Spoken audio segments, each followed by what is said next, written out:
Good afternoon, YouTube. I'm Dan. And I'm Bryce. GBGH Studios, reporting from Haeg, Minnesota. Going to give you a breakdown of Vikings in Cleveland, which was a debacle in itself, and a preview of tomorrow's game between the Vikings and Steelers. Another chance to win that one. We blew it in the last second like we did week prior to the Chicago Bears, so another heartbreaking loss. Absolutely. Pretty much the Vikings could be 2-1, but they are 0-3, which is a record I feel they deserve. They, like you said, they did blow the last two games against Chicago and Cleveland. The Cleveland game, you know, what else can you do but laugh? That was an embarrassing loss to Cleveland, one of the worst losses in recent memory. Losing to a third-string quarterback is just utterly unacceptable, Bryce. Well, you know, he got, they were saying going into the game that third-string quarterback, you know, he handles the pocket pressure a lot better, makes more quick decisions. So, you know, in the end, it wasn't a big surprise that we ended up losing. If you're unable to pressure the quarterback and get those sacks and pressure him to throw those interceptions, what can you do other than score defensively and hope for the best? Yeah, the Vikings secondary is pretty awful. Josh Robertson got benched in the Cleveland game. Xavier Rhodes has been pretty good. I haven't heard his name much, but he's been doing a good job. Yep. And but it's just the other guys are just awful. The back end is just brutal.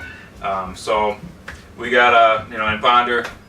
You know, yeah, what can you say? I mean, it's not all his fault. No. He's probably not the. You know, he's not doing a great job by any means. You know, we can jump into that right now. Well, he has a lot to do with it, and I think a lot of the people that are not on the Ponder bandwagon were sort of happy in a way that we lost this game. Yeah. It definitely showed the downsides to Ponder in the fact that he obviously isn't ready for this kind of pressure. He's not ready for the kind of system we play in. Mm-hmm. He's not a right fit for the team. Pardon me, that was my cell phone. And all in all, this could be a winning situation for the Vikings. Switching things up, getting a new man under center. I mean, it's only looking up from here. Well, apparently Ponder has some kind of rib injury. They think that's what the coaching staff is saying. Not saying that's not true, but because, you know, Ponder did have rib injuries in college that he played through. Let's be honest, it's a benching, and we'll see Matt Cassel on Sunday. I think it could very well be a face-saving issue too with the front office. You know, it's a situation where the front office expressed a lot of sympathy with the quarterback, mm-hmm. starting up with the season, and you know, Leslie Frazier showing a lot of confidence in a guy that, let's face it, he shouldn't have been showing confidence in. I know a lot of bad calls from the coaching staff in terms of, you know, the last minutes of the Chicago game, inevitably forcing the ball over and causing the loss. But you know, stating that Ponder suffered an injury is just a way to say, you know, we're going to pull you out of this game, but if things don't go well with Cassel, maybe you got another shot. And I think they're just saying, you know, they don't want to say to Ponder's face, hey, you're being benched. They want to kind of make him feel that maybe he is hurt and they're keeping him out. But, you know, just trying to stroke his ego a little bit. But, you know, like we mentioned, Ponder isn't the biggest problem right now for the Vikings, but he's a large part of it. The defense had a chance to step up and make a couple stops in the last two games and didn't do it. Ponder had a chance to have a nice drive in the fourth quarter to milk it out, and it just didn't happen for him. In either game, the Cleveland and Chicago game, just two games that got away from the team. Yeah, I completely agree. You know, I couldn't agree more with what you had to say there. Without further ado, we're going to bring in two special guests today to help us through with our pregame analysis of the London game against Pittsburgh Steelers. Let's welcome Andy Haeg and Chris Bliese to the show.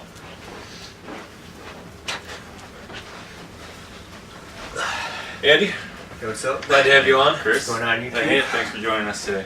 Oh yeah. You know, you two avid Vikings fans here. Chris, what are your thoughts on the season so far? Well, the season has not worked out the way we all thought. We all thought that this was a team that could easily be 10-6 or even 11-5, and 0-3, especially against a coming off a loss against an 0-3 Browns team that just went to a third-string quarterback and traded its all-pro running back Yeah. Wasn't exactly the way we thought this season was going to work out. But hopefully this weekend, Matt Cassel can do what we saw him do with New England and not with Kansas City. And hopefully we can get the W. Yeah, it's kind of interesting. As Vikings fans, we're kind of cheering for Cassel to start this weekend, and last year with Kansas City, they were booing him off the field when he got hurt. So it's kind of an interesting situation to be in. But like you said, I'm surprised we're 0-3. I think we all are, especially losing the Cleveland game I was at. It was embarrassing to walk out of that stadium after losing to the Cleveland Browns with third-string quarterback. What do you expect for Sunday? I expect probably a lot of sloppy football. Don't think that with the quarterback that hasn't had a lot of time, hasn't worked with a lot of the first offense, that you can really expect to see a lot of good offensive play. Hopefully just see the defense do better. Hopefully get more pressure on the quarterback, get the sacks, and most importantly, get off the field on third downs. Pittsburgh's got a strong front. They're still a good defense, despite being injured and a little they're younger. But it's gonna be a tough battle. 2 0-3 teams. I don't think that's what the NFL and Goodell expected to be playing in London, but it worked out that way. And one of these teams is gonna get off to Schneid tomorrow, and hopefully we can come out with a win. Andy, your thoughts on the season? Like you guys said, it's tough to be 0-3 to start the season. After last year, we made the playoff and everything. You'd think that we had a better team, so it's kind of tough. But I think Peterson's got to get going. They got to start blocking for him. Peterson's got to get going. That's the thing. Our offense is supposed to revolve around Peterson. Despite it being a passing league, we are a run-first football team. And the running game is, I don't want to say non-existent, but we're used to seeing Peterson going for 100 yards and plus, and it's just been pretty tough to watch the team in general. But the running game needs to get going, and I think the offensive line has been disappointing so far, as well as a lot of. Hopefully with Jerome Felton coming back, that will help bring in a better lead blocker for Adrian Peterson, because it's not just about the offensive line getting holes. It's also you got to have somebody in front that can run with you and get to that linebacker, get to that secondary player that comes up, and hopefully with the return of Jerome Felton, that'll help get that lead blocker. That's a really good point. He was in the Pro Bowl last year, and I think we all underestimated him, his importance in paving the way for Peterson's big year last year. It's going to be nice to see him back, and hopefully he can stay out of trouble and help the team going forward. I also hope that Cassel's able to get the ball out of the pocket quicker, because let's face it, everybody knows that the NFL's a league where you need to push for a two-dimensional team. You need to be able to get the ball over the middle, down deep, and you need to be able to offset that sort of pressure. If you're not doing well in that sort of setting, you need to be able to have a back that's going to be able to overcome that obstacle as well. So, being a one-dimensional team right now that the Vikings are, with Christian Ponder and his obvious failures so far this season, let's just hope that Cassel's able to provide that missing piece of the puzzle. To see what he can do. Do you think we're going to see Ponder anymore this year if Cassel's decent? I think that despite Ponder's non-success, I think Cassel's probably going to be relevant at this point going forward. Despite whether or not he's going to be successful or not, future will have that in store for us. But I think at this point, what I see is this injury notice, the rib fracture for Ponder.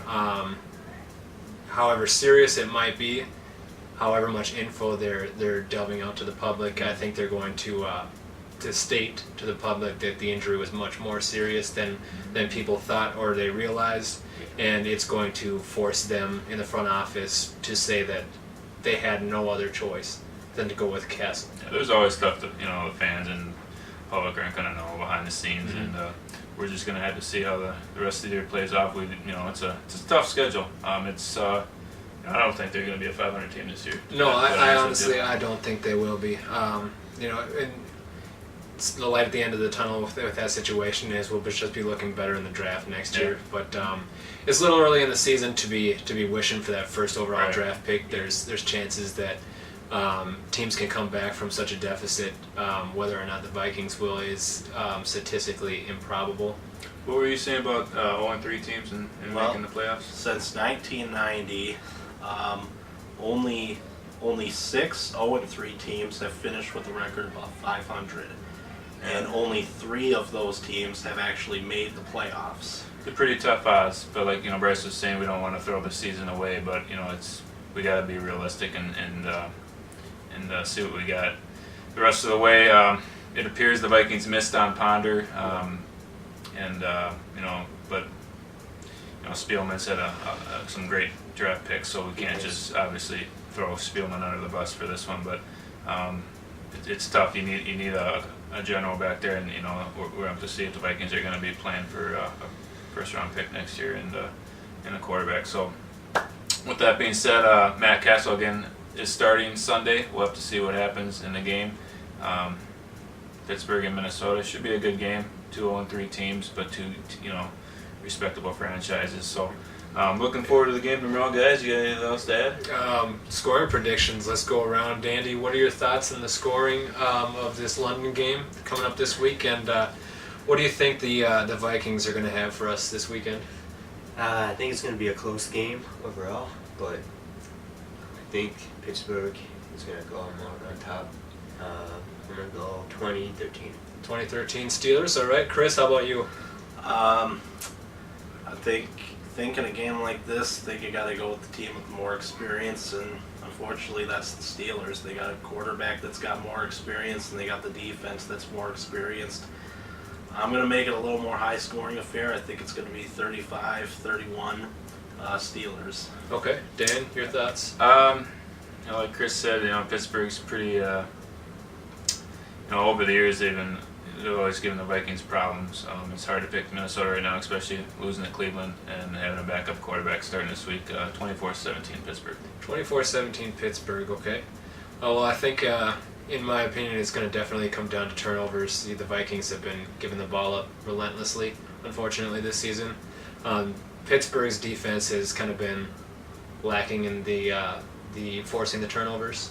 Harrison Smith's been doing really well with keeping hands on the ball. But I'd say for my prediction, I think it's going to go into overtime. I'm still remaining hopeful, even though the 0-3 Vikings are not showing any progress. So I'm going to say Vikings 27-24, Blair Walsh to win the game. For the win. I think pretty low expectations this weekend, so enjoy the game. Chris, thanks for coming out today. Andy, Thank you. pleasure. Thank you. Thank I'm you, Dan. everyone, And I'm for Bryce. inviting us to do Don't your forget to homes. go big. Or go home. This is GBGH Studios coming to you from Egan Saturday afternoon prior to the game tomorrow. Have a great night, everybody. Bye.